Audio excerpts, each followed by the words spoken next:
आणि जशी गाडी थांबवली आम्ही, तशी तिने आहे ना कोणाचाच नाही एकदा दरवाजा उघडला आणि उतरून आहे ना घाटाच्या उलट्या दिशेने पळायला लागली. म्हणजे खालच्या बाजूने पळायला लागली. कारण की तिला वर नव्हतं जायचं.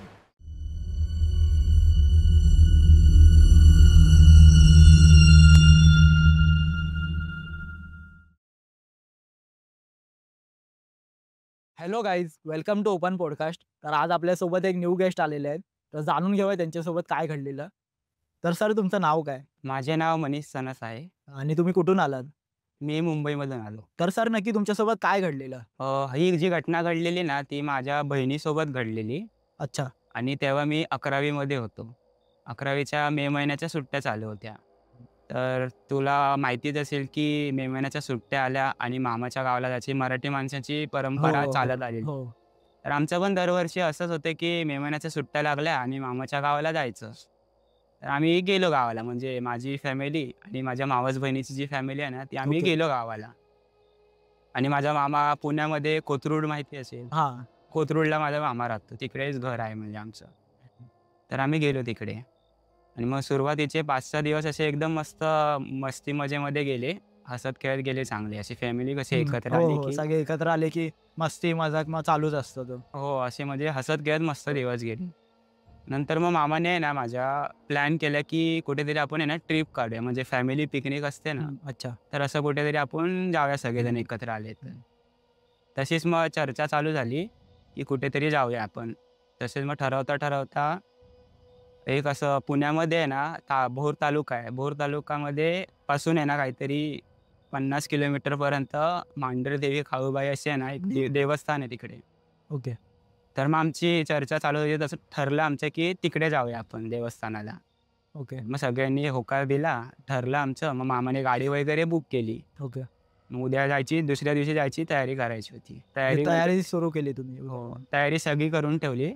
फक्त थोडंसं सामान होतं, जे देवीची ओटी वगैरे असते ना, हो. ते सामान फक्त घेऊन यायचं होतं मार्केटमधून. ओके. अच्छा. तर मग माझी जी मावस बहीण आहे ना, ती बोलली, की "आम्ही घेऊन येतो सामान." म्हणजे ती आणि मी, आम्ही दोघं जाऊन आहे ना, संध्याकाळी घेऊन येतो. तर मग ठरलं, हे पण ठरलं, की जातील संध्याकाळी घेऊन येतील. मग संध्याकाळी ठरल्याप्रमाणे आम्ही निघालो मार्केटमध्ये सामान आणायला. म्हणजे साधारण किती वाजलेले? 7-7:30 वाजता आम्ही निघालो सामान आणायला. मग आम्ही गेलो मार्केटमध्ये. जे खरेदी करायची होती ती खरेदी केली. सगळं हं. ओटी वगैरे विकत घेतली. म्हणजे जे सामान लागणार होतं ते सगळं घेतलं तुम्ही? हो, ते घेतलं आम्ही. मग खरेदी करता आम्हाला उशीर झाला जरा, कारण की वेळ तर खूप गेला तेव्हा. उशीर झाला आणि तेव्हा काहीतरी 9:30 ते 10 असे काहीतरी वाजलेले. म्हणजे आणि तुम्हाला मग निघायला लेट झाला? हो आणि पुण्याचं कसं आहे, की ना 9 वाजले ना, की सगळं म्हणजे सामसूम व्हायला सुरुवात होते. हो, पुण्याचा असा हो, नियमच आहे हो. तो. माहिती आहे मला. हो. हो, तर पुण्याला असं 9 वाजले, की सगळं अंधार व्हायला सुरुवात होते. आणि आम्हाला पण तसाच मग उशीर झालेला. मग माझी बहीण बोलली, की "आपण एक काम करूया आता, इथून रिक्षा पकडूया आणि मग आपल्या चौकात उतरूया." चौकापासून घर 5 ते 10 मिनिटं अंतरावरती होतं. अच्छा. तर आम्ही मार्केटमधून रिक्षा केली, बसून गेलो आम्ही चौकामध्ये आणि मग चौकामध्ये उतरलो. मग तिकडून आम्ही चालत-चालत निघालो घराच्या दिशेने. जे 5 ते 10 मिनिटं अंतरावर आहे. मग चालता-चालता आहे ना, मध्ये मग बहीण माझी चालत होती ना, चालता-चालता तिला असं आहे ना, धडपडली थोडीशी ती. आम्ही बघितलं काय झालं, की धडपडली कशाला. मग मध्ये तिला असं मागे वळून बघितलं तर आम्हाला असा नारळ दिसला. नारळाला असे टिक्का वगैरे लावलेला होता. अच्छा. मी तिला बोललो, "अगं असं काय होणार तर नाही ना?" म्हणजे असं मला भीती वाटत होती थोडी. मी तिला विचारलं. ती बोलली, "काय नाही रे, अशी अंधश्रद्धा असते, एवढा काय सीरियस नाही घ्यायचं." अच्छा. मी उद्याच्या उत्साहात होतो. मी पण काय असं लक्ष नाही दिलं जास्त. आम्ही मग निघून गेलो. निघून गेलो, घरी पोहोचलो. सगळे जे उद्याची तयारी सगळी पूर्ण झाली हं. जायची. सगळे जेवले, झोपले सगळे. ओके. आणि मग नंतर आहे ना, सगळे झोपल्यानंतर सुमारे 2 ते 3च्या दरम्यान आहे ना, मग असं रडण्याचे आवाज यायला लागले सगळ्यांना, त्यांच्या घरातल्यांना. अच्छा. मग मामाने उठली, घरातली लाईट लावली बघायला, की कोण रडतंय. आधी म्हणजे हळू रडत होते. मग नंतर आवाज वाढत गेला. मग सगळे बघताय, की ती माझी बहीण होती ना, मावस बहीण, तीच रडत होती. म्हणजे जी तुमच्यासोबत मार्केटमध्ये आलेली ती? हो, ती माझी बहीण रडत होती. आधी सगळ्यांना वाटले, की म्हणजे असं स्वप्न वगैरे पडतं ना हो, आपल्याला, हो. स्वप्न. हां. स्वप्नात पण आपण रडतो ना, तर सगळ्यांना असं वाटलं स्वप्न वगैरे पडलं असेल काय, तर मग एवढं सीरियस कोणी घेतलं नाही तेव्हा. अच्छा. मग ती अशी शांत नव्हती होत तेव्हा. मग तिला थोडी शांत केली तिला, म्हणजे टिक्का म्हणजे ती वगैरे. रडतच होती. हो, ती जोरजोरात. झोपेत होती. हो, जोरजोरात रडायला लागली ती. मग तिला शांत करण्यासाठी वगैरे देवाचा टिक्का वगैरे लावला सगळ्यांनी, घरातल्यांनी, हां. आणि अंगारा वगैरे लावला. अच्छा. तरी पण चालू होतं थोडं, पण मग तिला मामीने वगैरे ना शांत केलं तिला. मग झाली थोडीफार शांत झाली. मग झोपवली तिला. मग झोपली ती. त्यानंतर मग दुसरा दिवस आला, ज्या दिवशी म्हणजे ती आम्हाला. शांत झोपली मग नंतर हो, परत. नंतर शांत झाली ती. ओके. नंतर काय एवढा इश्यू नाही झाला. ओके. मग दुसरा दिवस आला.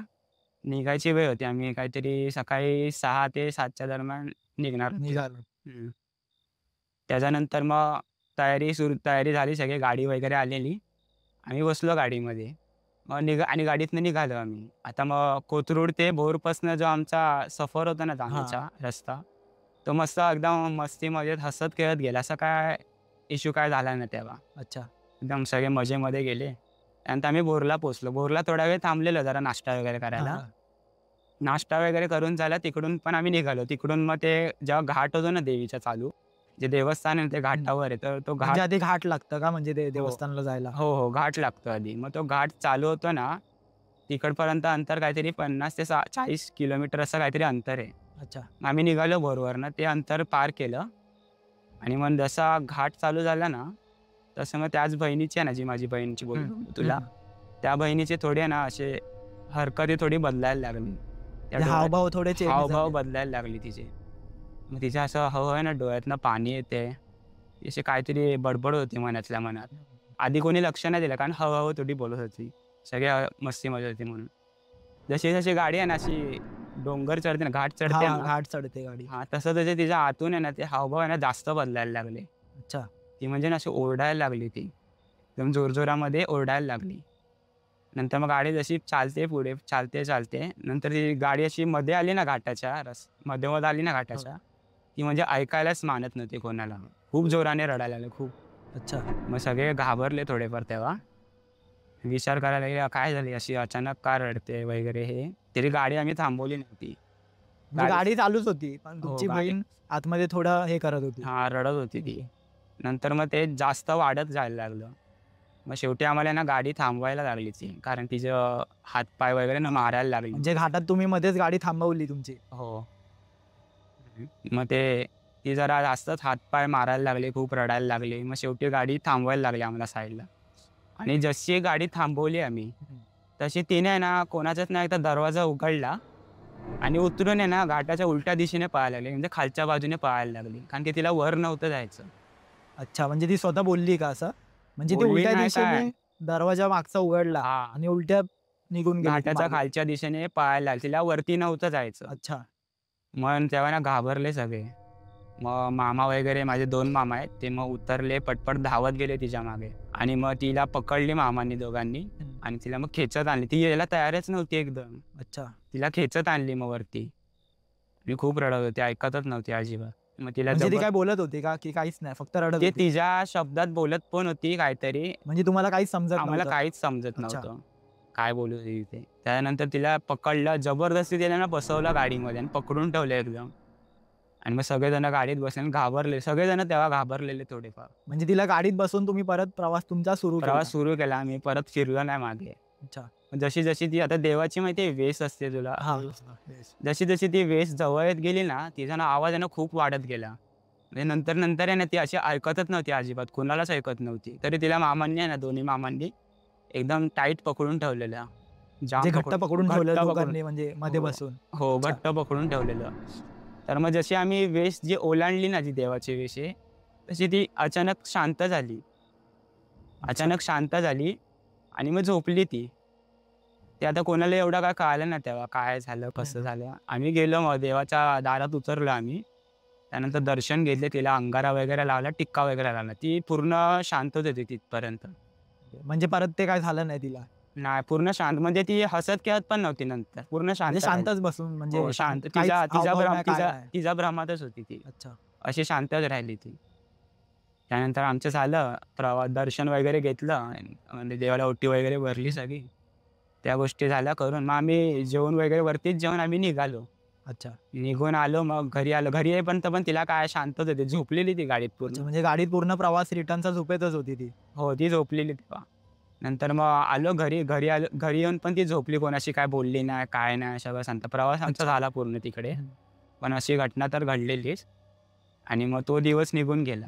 तर मग दुसरा दिवस उगवला आणि मग माझ्या घरातल्यांनी ना विचार केला, की असं-असं घडलंय आपल्यासोबत.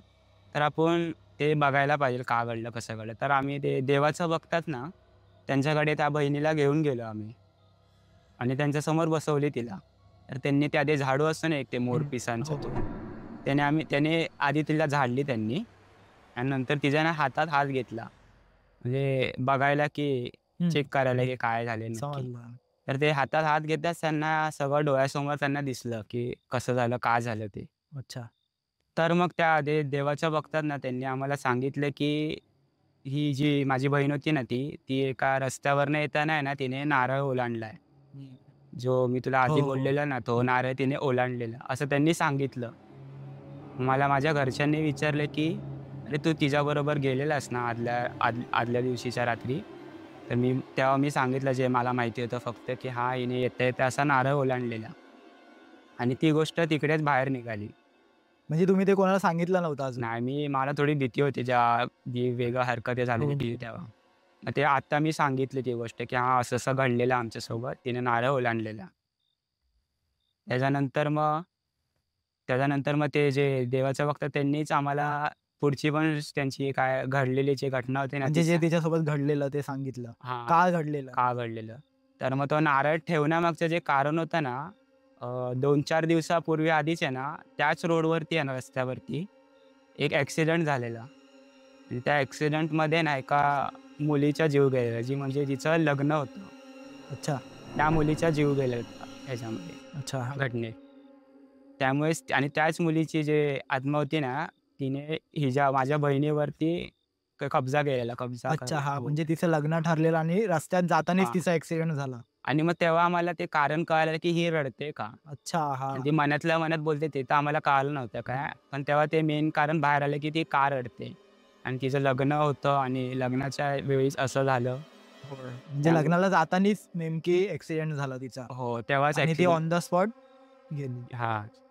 तर त्याच कारणामुळे जे तिच्या घरातल्यांनी असेल त्यांनी नारळ ठेवलेला तिकडे आणि तोच नारळ माझ्या बहिणीने ओलांडला. त्यामध्ये तिला लागलं ते जे होतं ते. त्याच्यानंतर मग ते जे त्यांनी सांगितलं, की आम्हाला असे-असे उपाय करा. तसं-तसं त्यांनी सांगितल्याप्रमाणे आम्ही उपाय केले तसे तिच्यावर. मग तिच्यावर 7-8 दिवसानंतर मग परिणाम आला आणि ती हळू बरी व्हायला लागली आणि अच्छा. नंतर नॉर्मल झाली एकदम. आता आता तिचं लग्न वगैरे झालं, मुलगी आहे ती. तर अशी ही घटना आहे ना माझ्या बहिणीसोबत घडलेली ती मी तुमच्या चॅनलवरती सांगितली. आणि मला एक सर्वांना मेसेज द्यायचा आहे, की जर तुमच्यासोबत पण असं काही घडत असेल, की म्हणजे रस्त्यातनं चालता-चालता तुम्हाला काहीतरी असं उतारा वगैरे पण हं. माहिती असेल. हो, हो. तर अशा गोष्टी किंवा निवद वगैरे कोणी हं. टाकलेला असेल, समजलं. तर अशा गोष्टी दिसल्या तुम्हाला, तर कधी आहे ना त्यांच्या जवळ जाऊ नका किंवा ओरडू पण नका त्यांना. भले तुम्ही मानत असाल, की अंधश्रद्धा आहे हं. ते, पण तुम्ही ॲटलीस्ट तर फॅमिलीचा तरी विचार करा असं मला वाटतंय.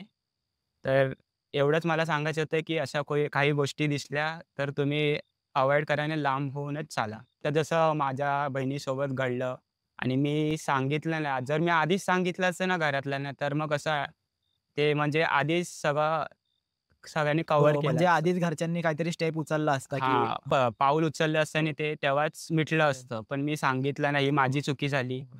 मग एवढं आम्हाला पुढे बघायला हो, पण खूप त्रास लागलं. झाला बहिणीला. हो, अशी गोष्ट घडली त्यामुळे. तर सर तुमची स्टोरी खूपच इंटरेस्टिंग होती. मला पण असं खूप उत्सुकता होती, की पुढे काय झालं असेल म्हणजे मला हो. पण खूप उत्सुकता होती. तर धन्यवाद तुम्ही आमच्या चॅनलवर आलात आणि तुमची स्टोरी शेअर केली आमच्या ऑडियन्स सोबत. हो आणि मला या ओपन पॉडकास्ट यूट्यूब चॅनलवरती आमंत्रित केल्याबद्दल तुमच्या सर्व टीमचे धन्यवाद आणि मला खूप तुमची टीम आवडलेली आहे आणि तुमचा व्हिडिओ पण मी रोज बघतो आणि खूप मस्त इंटरेस्टिंग व्हिडिओ असतात म्हणून मला पण यायचंच होतं. धन्यवाद. तरी आजच्या म्हणजे दिवशी तुम्ही ऑडियन्सला सांगू शकता का म्हणजे तुम्ही कसा आमच्या टीमला कॉन्टॅक्ट वगैरे केलात? हो, मी Instagramवरती DM केलेला त्यांना. हं. हो, तुलाच केला हो. असेल, तर मला रिप्लाय आलेला. तर अशी काय होती मनीष सनस यांची स्टोरी. तर ही व्हिडिओ आपण इथेच थांबवूया. तर बघत राहा ओपन पॉडकास्ट.